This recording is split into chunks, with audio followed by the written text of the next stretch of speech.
Student, so we will start next topic that is light. ठीक है, अब इसमें 4 थियरी है कि लाइट है वो वेव्स की, मतलब कि लाइट जो है it is made up from waves या इधर it is made up from particle. ठीक है, तो हमारे पास 4 थियरी है। एक तो न्यूटन्स ने दी है, दूसरी ह्यूजेंस ने, फिर मैक्सवेल ने और फिर मैक्स प्लैंक ने कि लाइट है वो किससे बनी है। So we all know that light is a form of energy.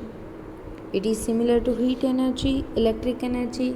Light is not visible. ठीक है, हम लाइट को देख नहीं सकते, मतलब ये नहीं कि जो इलेक्ट्रिसिटी से जो हम ट्यूब लाइट देखते हैं उससे हमको कंपेयर नहीं करना है। ठीक है, सिर्फ जो विजिबल है वो ही हम देख सकते हैं।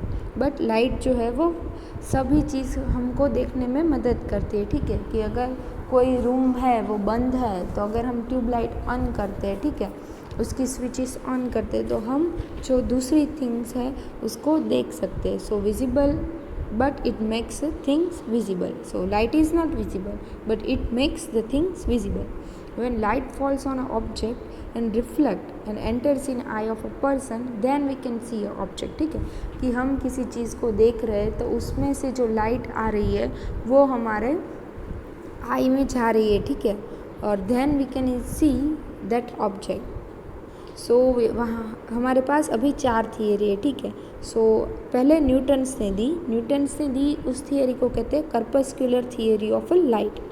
Light is made up of tiny particles. Newton ने क्या कहा कि लाइट जो है वो टाइनी पार्टिकल से बनी हुई है जो एक जगह से दूसरी जगह पे मूव करते हैं। और क्या कहा उसने कि वो जो है वो स्ट्रेट लाइन में मूव करते हैं। ठीक है, और फिज़िकल फिनोमिना जैसे कि रिफ्लेक्शन है, ठीक है, वो उससे समझाया जा सकता है। बट रिफ्रैक्शन, डिफ्रैक्शन और इंटरफियरेंस मतलब कि सिर्फ परावर्तन समझ पा रहे थे, बट जो वक्रीभवन हो रहा था, जो विभाजन हो रहा था उसका, जो व्यतिकरण हो रहा था, ध्रुवीभवन हो रहा था, ठीक है, वो हम समझ नहीं पा रहे थे।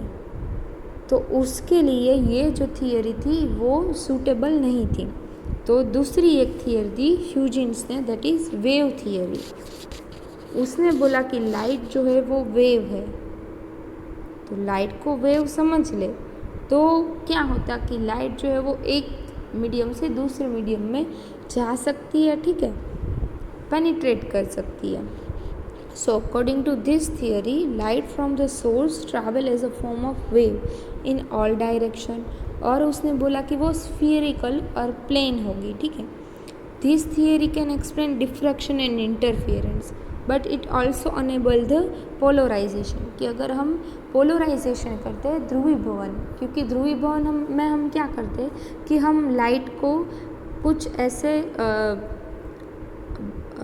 क्या कहते हैं, हम जो स्लैब आते हैं, ठीक है, जिसकी वजह से हम उसको पोलराइज कर सकते हैं कि एक ही डायरेक्शन में लाइट्स है वो जाए। क्योंकि स्फीरिकल वेव्स होगी तो वो क्या होगी कि वो इन ऑल डायरेक्शन में वो प्रोपोगेट करेगी। बट अगर हमको लाइट को एक ही डायरेक्शन में प्रोपोगेट करवाना है तो हम उसको पोलराइज करेंगे।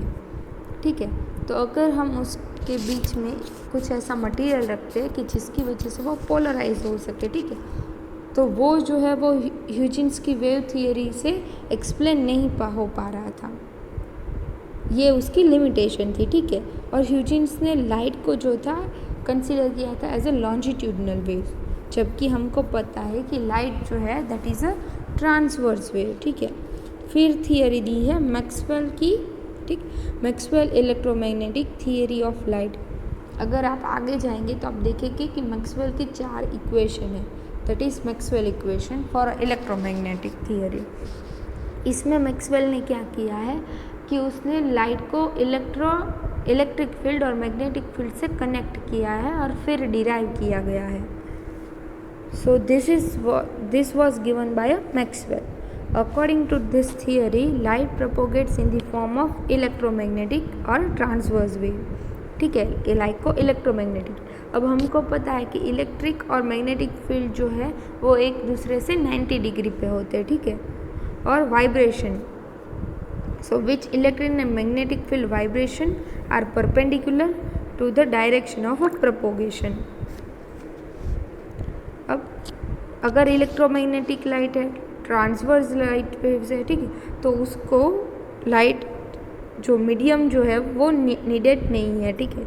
सो medium is not required for propagation of light and this theory can explain polarisation but it will not explain the photoelectric effect and black body radiation. Einstein ने जो प्रूव किया था, जिसकी वजह से आइंस्टाइन को नोबेल प्राइज़ मिला था, ठीक है, that is photo electric effect.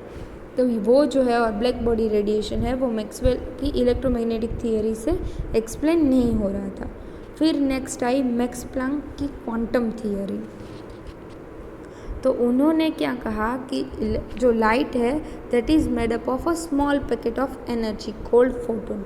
उन्होंने ऐसा कहा कि लाइट जो है वो छोटे छोटे packet that is bunch of energy कि एनर्जी के हम छोटे छोटे पैकेट्स लेते हैं जिसको हम बोलेंगे फोटोन्स, उससे बनी है. और उन्होंने एक इक्वेशन दिया that is energy of photon is measured by E is equal to H nu. ये लास्ट वाला है that light is made up of a small packet of energy called photons, that is E is equal to h nu. जहाँ पे h क्या है मैं लिख के दिखाती हूँ, ठीक है. E is equal to h nu. ये न्यू है वो फ्रीक्वेंसी है, ठीक है. E is equal to h nu और जो h है वो क्या है that is a Planck constant is equal to h is equal to 6.62 into 10 raised to minus 34. ये जो है वो और उसका यूनिट आएगा जूल इंटू सेकेंड. तो जूल क्या है that is the unit of energy. तो ये जो है that is value of h and nu is the frequency of wave. ये किसने दिया मैक्स प्लैंक ने, ठीक है. और थ्रू दैट इक्वेशन और through this theory we can explain the photo electric effect and black body radiation. फिर हम कुछ देखते हैं properties of light. So electromagnetic waves है, पहले तो लाइट को बोला हमने. It is made up of electric and magnetic field vibrating in a plane perpendicular to the each other. कि वो जो है वो इलेक्ट्रिक और मैग्नेटिक फील्ड के vibration and perpendicular to the plane की जिस डायरेक्शन में वेव प्रोपोगेट्स कर रही है उससे परपेंडिकुलर इलेक्ट्रिक और मैग्नेटिक फील्ड वाइब्रेट उसमें वाइब्रेट कर रही है, ठीक है. और propagation of the wave is perpendicular to the field की ये दोनों जो फील्ड है उससे जो वेव प्रोपोगेट हो रही है जिस डायरेक्शन में वो उससे परपेंडिकुलर हो गए. Electromagnetic spectrum is made up of. अब इलेक्ट्रोमैग्नेटिक स्पेक्ट्रम जो है वो बहुत ही वाइड है, ठीक है. हम तो सिर्फ विजिबल देख सकते हैं, उससे बियॉन्ड भी बहुत कुछ है, ठीक है. So electromagnetic spectrum is made up of gamma rays, X rays, ultraviolet rays, visible light, infrared light, microwave, radio waves, ये सब है. हम इसकी एप्लीकेशन भी देखेंगे, ठीक है. Gamma rays when there is anything a nuclear explosion is there then there will be the production of a gamma rays. Then x-ray we know all Coolidge experiment, ठीक है, कि जब ये भी है जब कोई न्यूक्लियर मटेरियल होता है, ठीक है, वो डीके हो रहा होता है, उसका विघटन हो रहा होता है, तब जो मिलता है वो एक्सरे मिलता है that is high frequency rays. Then ultraviolet rays जो हम नहीं देख सकते, ठीक है. इसकी जो अल्ट्रावायोलेट रेज है उसकी जो विजिबल लाइट से उसकी जो फ्रीक्वेंसी है वो ज़्यादा है. देन इंफ्रारेड लाइट उसकी विजिबल लाइट से कम होगी है. Then microwave and then radio waves. We all know microwaves जो हम ओवन का हमने सुना होगा, ठीक है, माइक्रोवेव ओवन्स, उसमें जो वेव्स यूज़ होते हैं दैट इज़ माइक्रोवेव, उसी के ऊपर से उसको माइक्रोवेव ओवन का नाम दिया गया है, ठीक है. देन रेडियो वेव्स ये जो है हम कम्युनिकेशन के लिए यूज़ करते हैं. And then for a propagation of this wave there is no medium is required. ये सब के लिए कोई मीडियम जो है वो रिक्वायर्ड नहीं है. अब ये आ गया हमारा इलेक्ट्रोमैग्नेटिक स्पेक्ट्रम. तो ठीक है, एक्सरे और गामा रेज को हमने दोनों को किस में कंसिडर किया है, न्यूक्लियर में, ठीक है. ये जो सिंबल है that is radioactive decay, जो मटेरियल होता है जो रेडियो एक्टिव डीके करता है उस मटेरियल का सिंबल ये है, ठीक है. ये जो सिंबल हम देख रहे हैं ये. देन सन में से जो रेज आते हैं हम बोलते हैं, ठीक है, यूवी रेज। सो ये जो है वो अल्ट्रा वायलेट है। देन विजिबल रेंज जो हम देख सकते हैं। देन इंफ्रारेड जो हम रिमोट के सेंसिंग में यूज़ कर सकते हैं, that we can not see. Then microwaves जैसे मैंने बोला कि ओवन में यूज़ करते हैं। Then radio waves. अब इन सब की जो है यहाँ पे फ्रीक्वेंसी लिखी हुई। सो यहाँ पे आई थिंक 10⁻⁻15 से कुछ 10⁻⁻13 की इसकी फ्रीक्वेंसी है, ठीक है, सॉरी वेव लेंथ है, ठीक है। ये जो हमको यहाँ पे लिखी हुई है ये वेव लेंथ है, वेव लेंथ लिखी हुई है, ठीक है। सो 10⁻⁻15 से होके 10⁻13, देन 10⁻13 से 10⁻11, देन 10⁻11 से 10⁻9। सो हम we can consider as a 10⁻9 और मोर देन दैट से लेके 10⁻15 तक गामा रेज और एक्सरे दोनों आ जाएंगे, ठीक है। Then ultra violet rays that is less than 10⁻9 to 10⁻7, then 10⁻7 to 10⁻5 that is our visible light, that is approximately 4000 angstrom to 7000 angstrom। ये जो है वो विजिबल लाइट की वेवलेंथ है, उसके बीच का ही हम देख सकते हैं। Beyond that we can not see anything. Then infrared radiation, then microwave. So infrared will be 10⁻5 to 10⁻3 और then 10⁻3 to 1 microwaves, then 1 to 10⁻3 radio waves. Radio waves जो है वो कम्युनिकेशन के लिए बहुत ही इम्पोर्टेंट है, ठीक है। अब हम उसकी एप्लीकेशन देखते हैं। तो radio waves that is specially for a communication, कि जब भी कुछ भी होता है, कोई क्लाइमेट चेंज होते हैं या बहुत ही बारिश होती है, तो हमारे जो भी कम्युनिकेशन के हैं वो like we can not use mobile phones, तो on that time radio wave से जो सिग्नल जाता है वो हम यूज़ कर सकते हैं for a communication. Then microwave heating for a food and also it is useful in a communication like WiFi, mobile phones and satellite. Then infrared remote control में, फाइबर ऑप्टिक कम्युनिकेशन में, thermal imaging, medicine and industry में। Then night vision and heating और cooking things में, ठीक है। मैंने जैसे बोला आपको कि माइक्रोवेव हीटिंग फूड में भी यूज़ होता है, वैसे ही इंफ्रारेड भी जो है वो हीटिंग और कुकिंग दोनों के लिए यूज़फुल होता है। देन विजिबल लाइट तो हम देखते हैं फोटोग्राफ्स एंड वीडियोस, ठीक है, हम टीवी में भी देखते हैं। सो वीडियोस के लिए, फोटोग्राफ्स के लिए, जो भी चीज़ मतलब स्पेशली हमको देखने के लिए यही इसकी बेस्ट एप्लीकेशन है कि अगर विजिबल रेंज नहीं होती then we can not see anything. Then ultra violet तो सिक्योरिटी मार्किंग के लिए, fluorescent bulb and getting a sun tan. हमको सन टैन हो जाता है अगर हम सनलाइट में ज़्यादा रहते हैं, क्योंकि अल्ट्रा वायलेट रेज जो आते हैं वो हमारी स्किन को बहुत ही हार्मफुल होते हैं, और वो भी एक कैंसर के रीज़न है कि हमको स्किन कैंसर होने के चांसेस बढ़ जाते हैं अगर हम अल्ट्रा वायलेट रेज में ज़्यादा रहते हैं। So that is harmful for our skin. Then X ray, वो तो हम सबको पता है कि वो मेडिसिन और इंडस्ट्री में यूज़ होते हैं, ठीक है। So X-ray images, then gamma rays, so sterilizing medical instrument and treating a cancer.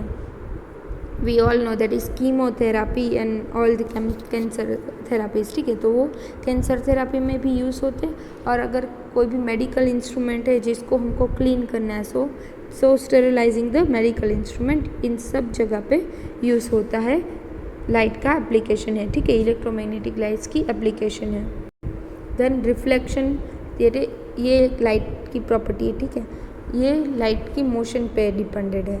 अब रिफ्लेक्शन कैसे होता है कि अगर कोई मटेरियल है जो ट्रांसपेरेंट नहीं है, ठीक है, तो लाइट जो है वो आएगी उस मटेरियल पे, इंसिडेंट होगी और फिर रिफ्लेक्ट बैक हो जाएगी। तो इसके लिए रिफ्लेक्शन के लिए दो रूल्स है, ठीक है, इंसिडेंट रे, रिफ्लेक्टेड रे और जो नॉर्मल बनना चाहिए वो तीनों एक ही प्लेन पे आने चाहिए, ठीक है। ये जो हम यहाँ पे देख रहे हैं ये इंसिडेंट वेव है, ये उसका नॉर्मल हो, सॉरी, ये जो है that is incident ray, that is normal and here it is our reflected rays. ये तीनों जो है वो सेम प्लेन पे आना चाहिए, क्योंकि अगर हम देखें कि रिफ्लेक्टेड रेज है वो सेम प्लेन पे नहीं आ रहा तो वो रिफ्लेक्शन हम कह नहीं सकते, फिर वो रिफ्रैक्टेड रेज हो जाएगा, ठीक है। So the incident ray and the reflected ray and the normal to the mirror at the point of incident all lie in the same plane. Then the angle of incident is equal to the angle of reflection, कि जो reflection का angle बनता है वो ही जो है वो incident का एंगल होना चाहिए। ये जो दो रूल्स है that is law of a reflection. और अब दो टाइप्स दी गई है, types of reflection for a regular reflection और इरेगुलर रिफ्लेक्शन, कि अगर कोई सरफेस जो है वो रेगुलर है और दूसरी कोई सरफेस जो है वो इरेगुलर है, तो रेज जो है वो कैसे हो गए, पैरेलल हो गए। उन दोनों के बीच का जो डिफरेंस होगा that will remain same if the parallel incident rays are reflected in such a way that all the reflected rays are also parallel to each other, तो उसको हम क्या बोलेंगे, रेगुलर रिफ्लेक्शन बोलेंगे। It occurs only if the rays are falling on the highly smooth polished surface, ठीक है। और अब प्लेन मिरर, तभी हमको क्या मिलेगा, रेगुलर रिफ्लेक्शन मिलेगा। अब इरेगुलर रिफ्लेक्शन क्या होगा कि सरफेस जो होगी वो पॉलिश नहीं होगी, स्मूथ नहीं होगी। If the parallel rays are fall on an irregular surface then the reflected rays scattered in all direction, such a reflection is called a irregular reflection, ठीक। It occurs if the rays are falling on a rough surface, कि अगर वो rough surface पे fall करते हैं तो वो जो है उसका पाथ जो है वो डाइवर्ट होगा, तब इंसिडेंट एंगल और रिफ्लेक्टेड एंगल जो है वो दोनों सेम नहीं रहेगा, चेंज होगा। क्यों, क्योंकि सरफेस जो है वो पॉलिश नहीं है, तो तब हमको वहाँ पे इरेगुलर रिफ्लेक्शन मिलेगा।